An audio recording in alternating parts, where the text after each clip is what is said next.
자, 그럼 시작할게요. 자, 일단 먼저 이제 오늘 있었던 이슈에 대해서 조금 말씀을 드리자면, 비트코인 현물 ETF로 지금 자금이 또 좀 많이 유출이 좀 됐어요. 지금 4억 달러 이상 유출이 좀 됐고, 이더리움 같은 경우에도 지금 5,500만 달러 정도 요렇게 조금 유출이 됐습니다. 그래서 요거는 저는 조금 당연하다라고 생각을 해요. 지금 어제 나스닥이 빠졌잖아요. 미국 시장이 별로 안 좋았어요. 나스닥도 그렇고 S&P 500도 그렇고 다우지수도 그렇고 다 1% 정도 하락을 했거든요. 그래서 ETF 같은 경우에는 이제 미국 주식 시장이 뭐 상승할 때는 뭐 또 계속 유입 들어오고 하락할 때는 또 이제 유출 발생하고 이러니까 오늘도 미국 장이 안 좋았기 때문에 이렇게 유출이 좀 발생했다. 이렇게 생각하고 있고요.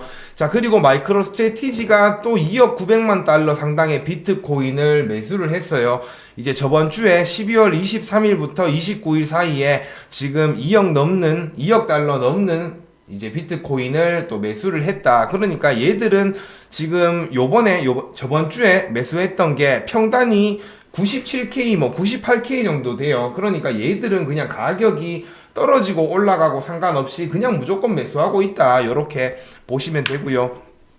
자, 그리고 홍콩 의원 한 명이 또 이제 국가 준비 자산으로 비축금으로 비트코인을 이제 또 매수해야 된다. 뭐 이런 의견을 냈다고 해요. 그래서 비트코인을 지금 트럼프도 막 전략적 비축 자산으로 만들려고 하고 지금 다른 막 엘살바도르나 부탄 같은 그런 소규모 국가 같은 경우에도 지금 비트코인을 이렇게 매수하고 있으니까 우리는 지금 일국 양국 체제에 있으니까 지금 홍콩이 비트코인을 좀 막 국가 전략적 비축 자산으로 매수하면 앞으로 좋을 것 같다. 뭐 요런 의견을 냈다고 합니다. 뭐 크게 의미 있는 건 아니지만 어찌됐든 뭐 요런 호재들이 조금 있었고요. 그리고 시장에 뭐 엄청 뭐 의미 있는 뭐 그런 내용들은 딱히 없었어요. 예, 딱히 없었고 요 부분에 대해서 한번 좀 말씀을 좀 드릴 게 있는데요.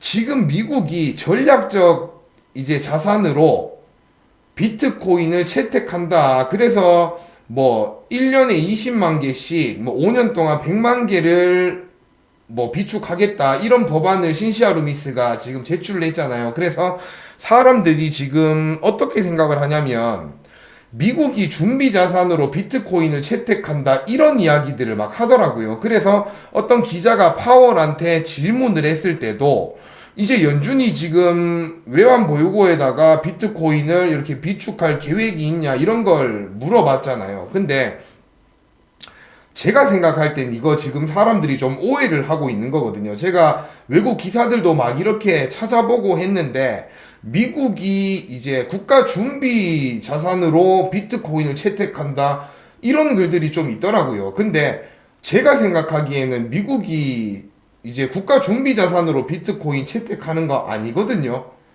기억을 하실지는 모르겠지만 예전에 비트코인 컨퍼런스에서 트럼프가 막 이제 연설을 했을 때 있잖아요. 그때 사람들이 뭘 기대했냐면 그때 사람들이 미국이 국가 준비 자산으로 비트코인을 채택할 거라는 말을 트럼프가 할 거다 이렇게 기대를 했는데 트럼프가 그 말이 없었어요. 그 말이 없었고 그냥 전략적 비축 자산으로 비트코인을 매수하겠다, 팔지 않겠다, 뭐 이런 이야기만 했거든요. 그래서 시장이 조금 실망하면서 그 당시에 비트코인 가격이 막 하락을 했어요. 그리고 신시아 루미스가 지금 발의한 법안 같은 경우에도 미국 국가 준비 자산으로 비트코인을 채택한다는 게 아니라 전략적 비축 자산으로 비트코인을 이제 사겠다 이런 의미거든요. 이거는 완전히 내용 자체가 달라요. 예. 이제 전략적 자산으로 비트코인을 비축하겠다라는 말은 이제 뭐 이제 국제 간의 거래나 막 이런 것들 뭐 군사적 뭐 이런 여러 가지 전략적 비축 자산 말 그대로 그거예요. 그걸 위해서 그냥 비트코인을 사 모으겠다라고 이야기를 한 거지. 뭐 미국 국가 준비 자산으로 비트코인을 금이나 뭐 국채나 이런 것처럼 보유하겠다라는 얘기를 한 적이 없거든요. 근데 최근에 왜 뭐 파월한테 뭐 그런 질문을 하고 외환 보유고에다가 비트코인을 뭐 보유할 거냐 물어보고, 파월이 뭐 그럴 생각 없다, 아직 준비 안 됐다 이야기하니까 뭐 시장은 실망하고, 왜 그러는지 모르겠어요. 근데 제 말이 100% 맞는 건 아니지만 제가 알기로는 그래요. 제가 알기로는 비트코인이 미국 국가 준비 자산으로 채택되는 게 아니라 그냥 전략적 자산으로 비축하겠다라는 이야기를 한 거거든요. 만약에 비트코인이 미국 준비 자산으로 채택이 된다라고 하면 그건 진짜 비트코인의 엄청난 호재거든요. 예. 진짜 금과 같은 지위를 가지게 되는 거예요. 예. 그래서 지금 사람들이 조금 오해하시는 것 같아서 요 말씀을 일단 한번 드리고요. 그리고 플러스 제 말이 100% 맞는 건 아니에요. 예. 기사들도 이렇게 보고 하면 미국이 뭐 준비 자산으로 비트코인을 모은다 이런 얘기들도 좀 있더라고요. 근데 제가 착각하고 있는 걸 수도 있는데 제가 알기로는 그렇다는 거예요. 그래서 트럼프 같은 경우에도 뭐 비트코인을 국가 준비 자산으로 채택한다. 그래서 외환 보유고에다가 뭐 이거를 모을 거다. 이런 이야기는 한 적이 없어요. 제가 알기로는. 일단은 좀 여담이 길었는데요. 하여튼 그거 아시고 미국이 만약에 국가 준비 자산으로 비트코인을 채택한다라는 기사가 나오면, 트럼프 입에서 그런 얘기가 나오면 그거 엄청난 호재가 될 거예요. 자, 그러면 도준님이 물어보셨죠. 뭐 84K까지 떨어진다고 하는데 그거 어떻게 생각하는지 딱 말씀을 드릴게요. 제가 차트 분석을 잘 하지는 않는데 아, 죄송합니다. 감기가 아직 좀 덜 나왔어요. 차트 분석을 잘 하지는 않는데 오늘 좀 해볼게요.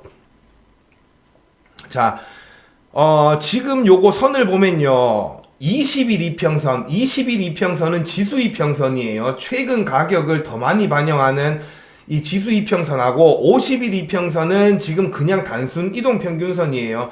요거 줄을 딱 그어봤을 때 얘들이 지금 딱 크로스 돼서 맞물렸어요. 예.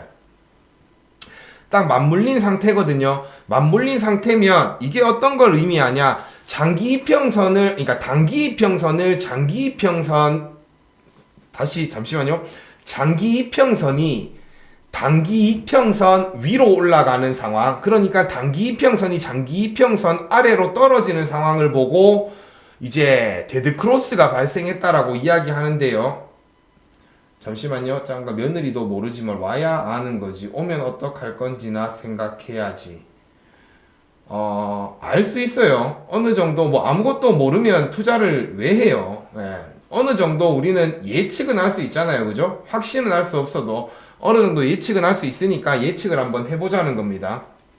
그래서 단기 이평선이 장기 이평선 아래로 이렇게 떨어지면 데드크로스가 발생했다라고 이야기를 하면서 가격이 이제 하락할 걸 보통 예상을 해요. 그래서 지금 이렇게 골든크로스가 발생을 했는데 요렇게 가다가 지금 다시 데드크로스가 발생하는 그런 상황이 딱 나왔어요. 근데 50일 이평선은 장기 이평선으로 보진 않거든요. 장기 이평선으로 보진 않는데 어찌됐든 120일 이평선이나 200일 이평선보다는 어찌됐든 지금 50일 이평선을 돌파하고 하락하는 그런 상황들도 발생을 하니까 말씀을 드리는 거예요. 그래서 지금 딱 요렇게 크로스 돼 있다. 그리고 두 번째는 RSI 강도가 지금 40일이에요. 이전까지 쭉 막 요렇게 높이 올라갔다가 지금 하락하고 있는 상태거든요. 그래서 40 정도면 이걸 그냥 조금 보통이라고 보시면 돼요. 보통이라고 보시면 되는데 어찌됐든 지금 계속 하락하고 있다. RSI 강도가 요것도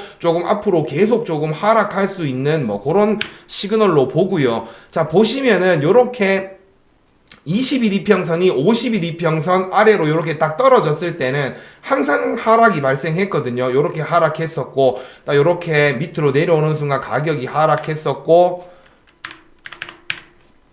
이전에도 막 3월 달부터도 이렇게 보시면은 20일 이평선이 50일 이평선 아래로 내려갔을 때 이렇게 가격이 하락했고, 하락했고, 계속 하락했다, 그죠? 이렇게 이평선이 맞물릴 때. 근데 결과적으로 지금 같은 경우에도 요렇게 딱 맞물린 상태예요. 그러면 가격이 조금 더 하락한다라고 하면 이 21이평선이 51이평선 아래로 내려오겠죠. 그러면 과거 프랙탈로 봤을 때는 이렇게 계속 가격이 하락하는 경우가 많았다. 요걸 좀 생각하셔야 되고, 차트를 4시간 봉으로 이렇게 조금 쪼개 놓으면요, 전형적인 이제 헤드 앤 숄더 패턴이 나왔어요. 이 헤드 앤 숄더 패턴은 뭐냐면 이렇게 가격이 쭉 상승하고 나서 1차 고점을 찍고 나서 조정을 받아요. 그리고 어느 구간에서 이제 지지를 받고 반등을 합니다. 그래서 요 이전의 고점을 뚫고 더 높은 최고점을 딱 도달한 상태에서 다시 한번 하락을 주는 거예요. 근데 다시 한번 하락을 주는데 이때도 마찬가지로 이 1차 고점에서 조정받았던 요 넥라인이라고 해요. 이걸 이 넥라인에 딱 지지를 받고 다시 한번 반등을 했는데, 이전에 이렇게 1차 고점을 뛰어넘지 못하고 같은 선상에서 이제 저항선에 맞고 내려오는 이런 상황을 보고 이제 헤드 앤 숄더 패턴이라고 해요. 그래서 이 헤드 앤 숄더 패턴이 나왔을 때는 요 넥라인을 지지받아 주지 못하면 가격이 이렇게 쭉 하락한다, 요렇게 이야기를 하거든요. 요게 대가리고 요게 어깨고, 근데 요 어깨에서 이제 지지를 받아주지 못하면 여기서 그냥 몸통이 되는 거겠죠. 몸통이 요렇게 쭉 내려간다, 요런 이제 패턴을 보고 있는데, 그래서 요 90K 구간, 91K 구간을 지지를 받아줘야 이게 다시 상승할 수 있지. 이걸 지지받아주지 못하고 만약에 뚫리게 되면 91K 이하로 내려온다라고 하면 진짜 큰 하락을 볼 수도 있다, 요렇게 이제 차트상으로는 보고요. 그렇게 해서 만약에 이렇게 하락을 한다라고 하면 어디까지 떨어질까를 예상했을 때, 자, 1차적으로 보면 이제 트럼프 당선되기 전에 요 구간으로 저점을 잡아가지고, 딱 트럼프 당선되고 쭉 슈팅을 줬잖아요. 요걸 저점으로 잡아서 고점을 연결을 한번 해보고요. 그리고 이제 막 3월부터 9월달까지 엄청난 하락을 했잖아요. 그러면서 가장 크게 하락했던 이제 48K, 49K를 저점으로 잡고 이제 최고점인 108K 뭐 이 정도를 고점으로 딱 잡았을 때랑, 요렇게 피보나치 되돌림상으로 지지 구간을 확인을 해보면 첫 번째 잡았던 건 67K, 68K에서 잡았던 건 단기적으로 88K가 지금 지지선이에요. 예. 0.5 구간. 그리고 48K를 저점으로 잡고 이렇게 고점을 연결했을 때는 0.382 구간이 한 86K 정도 딱 되는 거예요. 86K 정도. 그러니까 1차적으로는 86K에서 한 88K 정도 구간이 1차 지지선이 되는 거예요. 왜냐면 단기 트레이더들 같은 경우에도 저점을 여기서 연결하는 애들이 있고 여기로 잡는 애들이 있거든요. 그러니까 이제 1차적으로 봤을 땐 88K에서 86K 정도를 이제 지지 구간으로 보는 거고요. 그러니까 만약에 이걸 이탈하게 되면 91K가 뚫리게 되면 한 84K, 85K, 뭐 88K 요 구간이 두 번째 이제 저항 구간이 될 수 있다, 요렇게 보고 있는 거고요. 그리고 여기서 조금 더 하락을 하게 되면 거의 뭐 한 80K, 뭐 83K 뭐 요 정도 부근이 되겠죠. 근데 여기는 뭐가 있냐, CME 갭이 있어요. 그러니까 여기서 CME 갭을 메우러 간다는 소리가 또 많이 나올 거죠. 그러니까 이렇게 상승 하락을 하게 되면 뭐 74K까지도 하락할 수 있다, 뭐 요렇게 생각을 하셔야 된다라고 이야기를 하는데, 저는 차트를 맹신하지 않아요. 왜냐면 차트 분석했다가 나락간 놈들을 수도 없이 봤으니까. 그래서 차트는 참고만 하는 거지 저는 절대로 맹신하지 않아요. 그래서 차트 분석하는 사람들은 대부분 저랑 비슷하게 이렇게 분석을 할 거예요. 근데 이게 전혀 의미가 없는 건 아닙니다. 왜냐면 뭐 거시경제를 보고 뭐 아니면 뭐 여러 가지 상황들을 보면서 분석을 하잖아요. 그죠? 근데 이 차트만을 보고 분석하는 트레이더들의 규모도 많거든요. 차트만을 보고 분석하는 트레이더들의 규모도 많아요. 그렇기 때문에 이걸 완전 무시할 수는 없다. 그래서 어느 정도 만약에 요 91K가 깨지고 90K가 깨진다라고 하면 시장은 조금 패닉셀이 나올 수도 있다, 요렇게 생각은 하고 있는 겁니다. 그러니까 차트적으로 보면서도 요 91K는 좀 지지받아 주는 게 좋을 것 같다, 이게 제 생각이거든요. 이전에도 제가 말씀을 드렸잖아요. 차트고 뭐고 이런 거 볼 필요 없이 그냥 지지선만 그어봤을 때도 90K랑 94K가 이제 지지선으로 작용을 하고, 그러니까 이제 트럼프 취임하고 뭔가 정책들이 나오기 전까진 요 구간에서 한 90K에서 한 105K 뭐 요 구간에서 횡보할 것 같다라고 이야기를 계속 드렸잖아요. 그죠? 그러니까 요 90K까지 뭐 깨지고 더 하락한다라는 관점이 아니라 요거는 지키는 게 마음이 편하다. 그래야 사람들의 패닉셀이 안 나온다. 요렇게 생각하시면 되고, 자, 리플 같은 경우에 요즘 관심이 많으니까요. 리플 같은 경우에는 헤드 앤 숄더 패턴이 아니라 대칭 삼각형 패턴이 나왔어요. 뭐 트라이앵글 패턴이라고 하죠. 이게 대칭 삼각형 패턴은 뭐냐? 예를 들어서 고점이 이렇게 일자로 만들어져 있고 저점이 올라가면서 삼각형이 만들어졌을 때는 이거는 예를 들어서 이 저점을 점점 올리고 있는 상태이기 때문에 요게 요렇게 요 뾰족한 모서리쯤에 오면 뭔가 변동성이 생긴다라고 보는 거예요. 그래서 요 고점은 일자고 저점은 올라가는 그런 이제 역삼각형 패턴이 딱 완성이 되면 가격은 상승한다라고 보는데, 이렇게 대칭 삼각형 구조, 고점도 내려오고 있고 저점도 내려오고 있을 때는 사실 이건 위로 슈팅을 줄지 아래로 슈팅을 줄지 몰라요. 이건 그냥 어느 정도 요 모서리쯤에 가면 변동성이 나온다, 아래든 위든 변동성이 나온다라고 보는 거고, 지금은 상승 상태에서 이렇게 대칭 삼각형 패턴이 나왔기 때문에 요건 보통 상승하는 경우가 조금 더 많거든요. 근데 지금 상황을 보면 이 저항선에 딱 맞아 있어요. 리플 같은 경우에는 요 저항선에 딱 맞아 있는데, 요게 만약에 지지받지 못하고 하락을 한다라고 하면 이제 0.5 구간인 1.74달러 정도까지 하락할 수 있다. 뭐 요렇게 사람들은 보는 겁니다. 그래서 요걸 만약에 이탈해 가지고 내려오면 단기 이평선도 이 50일 이평선을 이제 아래로 내려오게 되겠죠. 그럼 데드크로스가 발생하면서 더 큰 하락을 보여줄 수도 있다. 자, 이게 차트쟁이들이 하는 분석이에요. 예. 이걸 보고 지금 제가 이야기하는 거 아니에요. 그냥 차트쟁이들은 이렇게 분석한다라는 말씀을 드리는 거예요. 지금 다른 차트쟁이들이 하는 이야기랑 거의 똑같죠? 제가 차트 분석을 할 줄 몰라서 안 하는 게 아니라, 차트 분석을 하면서 이걸 가지고 장기적인 비전을 제시하는 건 터무니없다라고 생각을 하기 때문에 저는 이런 차트 분석은 잘 안 하는 것 뿐이에요. 참고만 하는 거지. 무슨 말인지 아시겠죠? 시장에 뭐 특별한 이슈가 없을 때는 이 차트적인 분석이 맞아 떨어질 때가 많아요. 근데 시장에 어떠한 큰 이슈들이 발생했을 때는 이 차트들은 전혀 무의미하다. 요렇게 일단은 보시면 되고요. 지금 또 전화가 왔는데 일단은 요 끝나고 받겠습니다.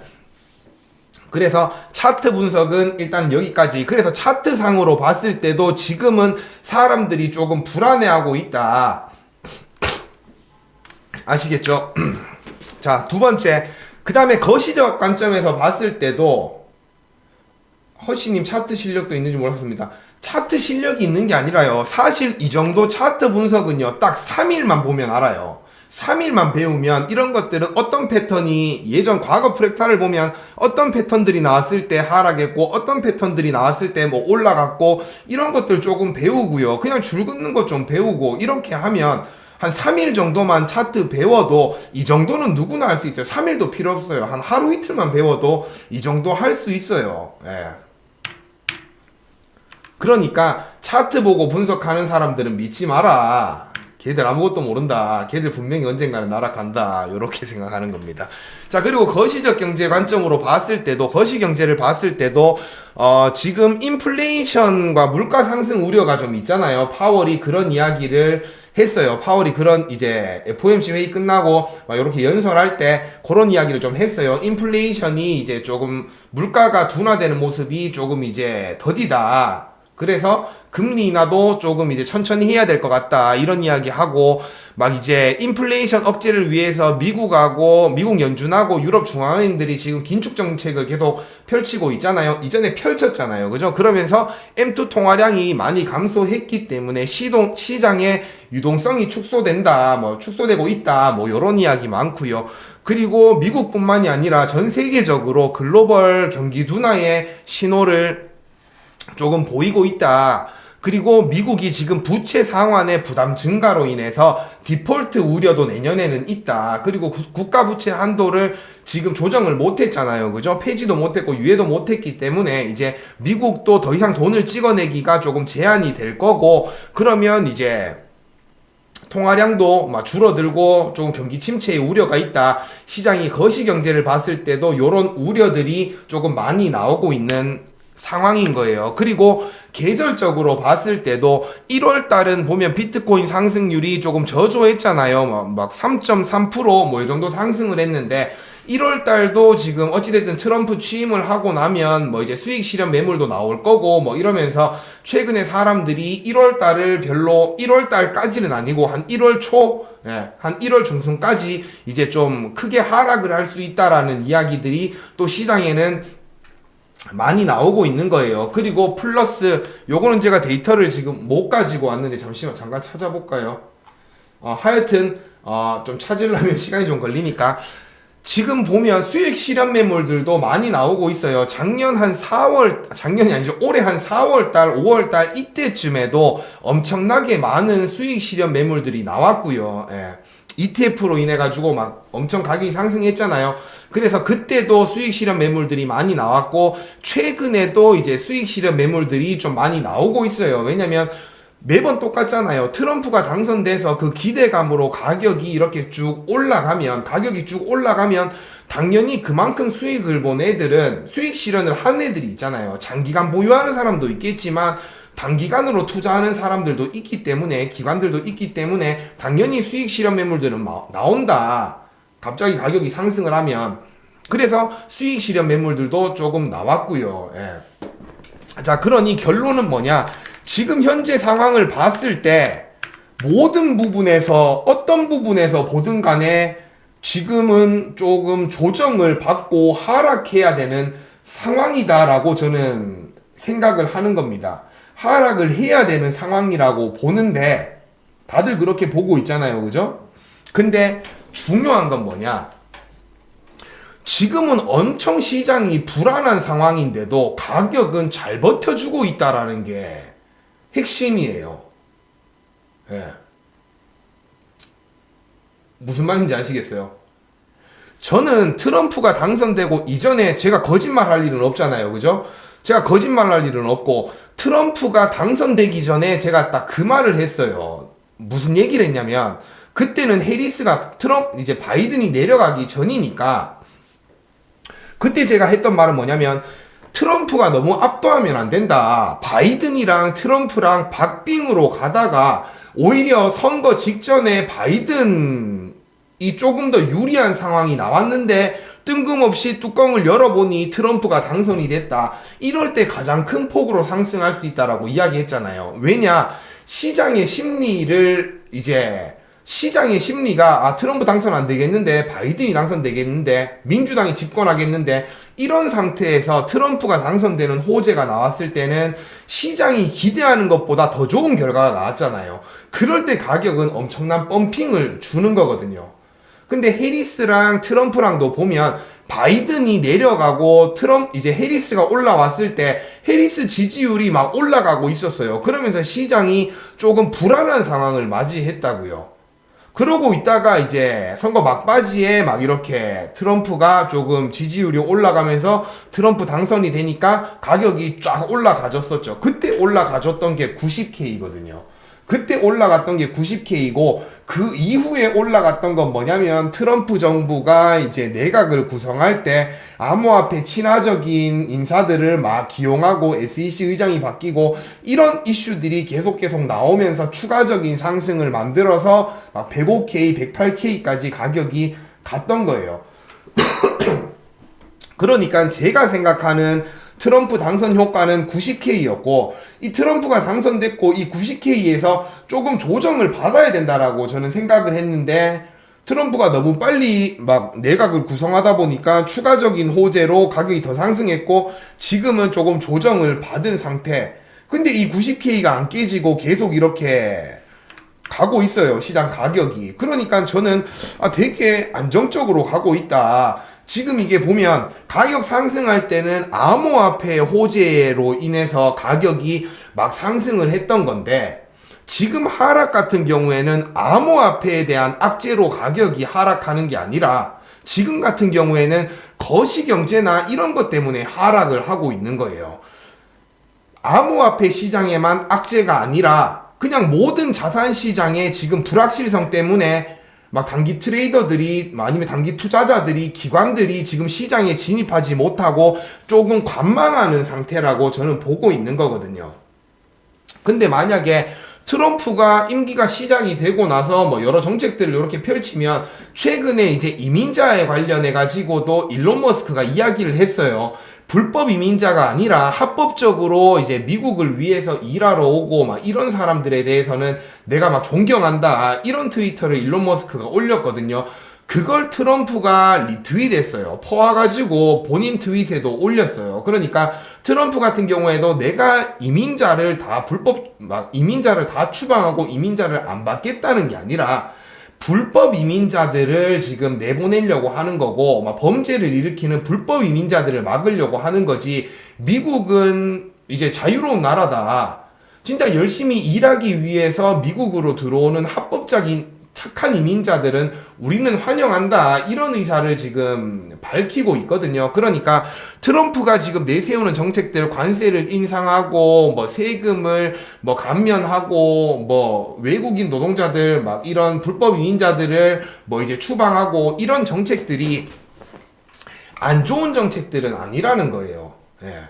기업 친화적인 이야기를 계속 하고 있잖아요. 기업들한테 규제를 완화하고 법인세를 감면해주고 미국에서 막 비즈니스 할 수 있도록 막 지원을 해주겠다, 외국 기업들한테도 지원을 해주겠다, 이러고 있잖아요. 만약에 비트코인 가격이 올라갔고 주가가 상승을 했다면 시장에는 그런 게 호재로 뉴스가 나왔을 거예요. 막 스태그플레이션의 우려 막 이런 이야기가 나오는 게 아니라, 뭐 M2 통화량의 뭐 감소 뭐 이런 이야기가 나오는 게 아니라, 주식 가격이 상승하고 비트코인 가격이 계속 상승을 했다면 기업 친화적인 트럼프가 당선됐을 때를 대비해서 지금 뭔가 투자자들이 엄청 이제 수요가 몰려들고 있다, 이런 기사가 나왔을 거예요. 트럼프가 하는 정책이 미국을 망하게 하겠다는 정책이 아니에요. 예.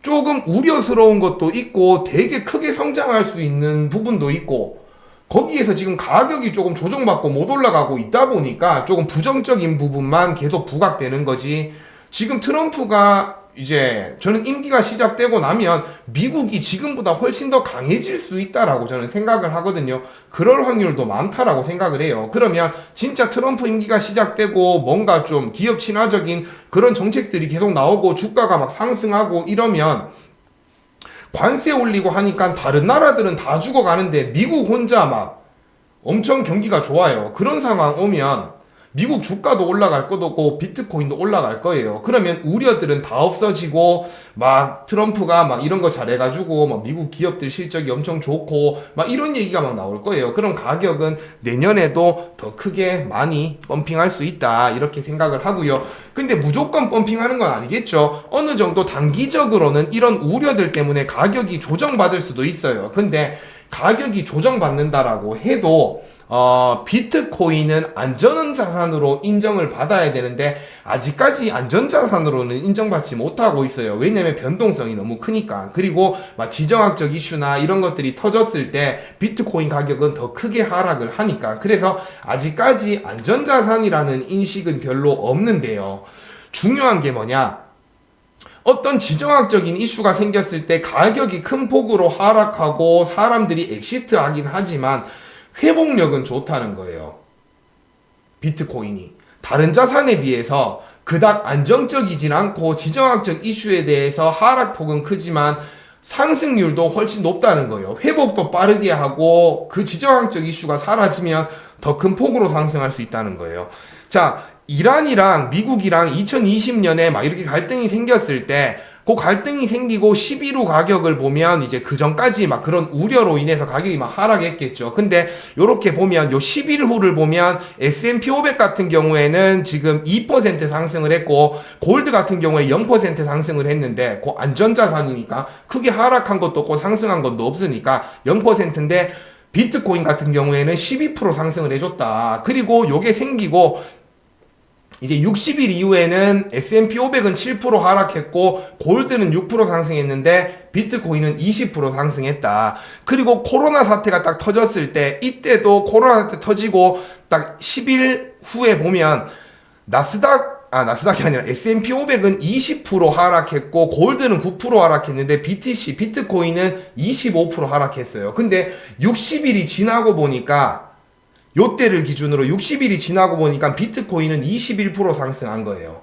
S&P 500은 2% 상승했고 골드는 3% 상승했는데 자 그리고 2020년 미국 대선이 막 부정선거 이야기 나오고 막 요렇게 했을 때도 요 사건 이후로 S&P 500은 열흘 뒤 7% 올랐는데 골드는 1% 마이너스 받고요. 비트코인은 19% 상승했어요. 예, 그리고 60일 뒤를 봤을 때는 S&P 500은 12% 상승했고 골드는 마이너스 1%, 비트코인은 131% 상승을 했어요. 자, 러시아랑 우크라이나 전쟁이 일어났을 때도 보시면은 1% 상승, 2% 상승, 비트코인은 오히려 6% 빠졌어요. 근데 60일 지나고 나니까 S&P 500은 3%, 골드는 9%, 비트코인은 15% 상승했어요. 예. 그리고 23년에 미국 이제 지방은행들 파산하고 막 이런 사건 나왔을 때도 사태가 났을 때도 S&P 500은 2% 마이너스 됐고 골드는 10% 올랐어요. 비트코인은 25% 올랐습니다. 10일 이후에 요거는 이제 은행에 뭔가 막 이렇게 전통금융 은행이 지금 문제가 생기다 보니까 비트코인의 수요가 막 늘어난 거죠. 예, 그래서 60일 이후에도 보면 S&P 500은 4%인데 골드는 11% 올랐고 비트코인은 32% 올랐다는 거예요.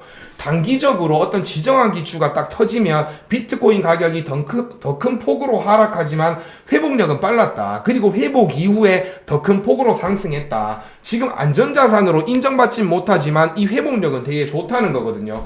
그래서 만약에 이런 여러 가지 지금의 우려들이 있잖아요. 단기적으로 뭐 트럼프가 뭐 이제 취임하고 나면 뭐 여러 문제들이 생길 거다. 스태그플레이션이 발생할 거다. 이런 얘기가 나오고 있지만 그래서 하락을 할 수도 있다는 거예요. 무조건 하락하지 않아요. 이런 얘기는 아니에요. 예. 근데 만약에 하락을 하더라도 이 회복력이 다른 자산에 비해서 비트코인은 훨씬 좋으니까 만약에 비트코인에만 뭐가 문제가 있다라고 하면 지금 조금 엑시트한 다음에 미국 주식이나 뭐 이제 좀 안전자산이나 요런 것들로 갈아탈 수 있는 전략을 펼칠 수 있지만 지금 같은 경우에는 비트코인에만 악재가 아니라 지금 여러 전통금융이 전부 다 지금 조금 위태위태한 불확실성 때문에 지금 조금 수요가 별로 없는 상태거든요. 그러니까 지금 비트코인 팔아가지고 주식 사봐야 어차피 경기 침체되고 하면 주식 가격도 하락하는데요. 근데 주식 아는 사람이 금 살까요? 막 주식 투자하고 막 기업 투자하고 이런 사람들이 갑자기 국채 살까요? 달러 투자할까요? 아니에요. 지금 비트코인은 미국 주식하는 사람들의 캐파를 뺏어 와야 되는 상황이거든요. 그렇기 때문에 어차피 지금 비트코인 팔아봐야 미국 주식으로 돌아갈 사람은 별로 없다. 근데 예를 들어서 좀 가격이 좀 하락했는데 이제 나스닥보다 비트코인이 회복력이 더 좋고 상승률이 더 좋다. 그러면 미국 주식 시장의 자금들도 막 이렇게 비트코인 시장으로 넘어올 수 있다는 거예요. 그래서 지금 당장에 뭐 1월 달에 뭐 2월 달에 비트코인 가격이 뭐 하락합니다, 상승합니다. 확실하게 모르겠어요. 근데 지금 비트코인 가격 방어를 되게 잘해주고 있는 상태인데다가 이러한 우려들이 생겨서 가격이 좀 하락한다고 해도 미국 주식이랑 같이 가격이 빠진다고 해도 어찌됐든 비트코인은 더 큰 회복을 해줄 수 있고 더 큰 상승을 해줄 수 있으니까 저는 지금 상황은 절대 나쁘지 않은 상황이라고 일단은 보고 있는 겁니다. 예, 그리고 올해 3월 달에 보면요. 비트코인 가격이 하락했던 원인이 뭐예요? 제가 매번 강조 드리는 건데요. 이게 뭐냐면 시장의 기대가 높잖아요. 시장의 기대가 높은데 결과를 딱 봤는데 이 기대에 충족하지 못해요. 혹은 기대했던 만큼 결과가 나와요. 그러면 자산의 가격은 상승하지 않아요. 내년에 뭐 금리 인하를 미국이 유쾌할 거라고 이야기를 했어요. 예를 들어서 그래가지고 와 금리 인하 엄청 하네. 그럼 유동성 엄청 늘어나겠네. 그럼 막 주식이나 비트코인 가격 상승하겠네. 시장이 이런 분위기였는데 예를 들어서 미국이 금리 인하를 2회밖에 안 해요. 예.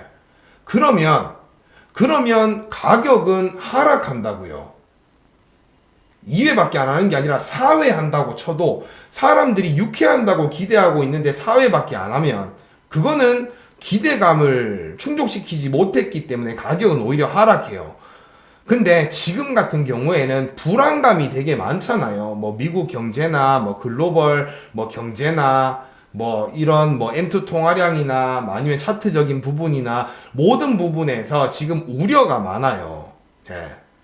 우려가 많은 상황에서는 좀만 더 잘 해주게 되면, 좀만 더 뭔가 호재가 나와주게 되면 사람들은 안도를 하게 됩니다. 이 불안감이 안도로 바뀔 때는 자금들이 유입이 되고 자산 가격이 상승을 해요. 예.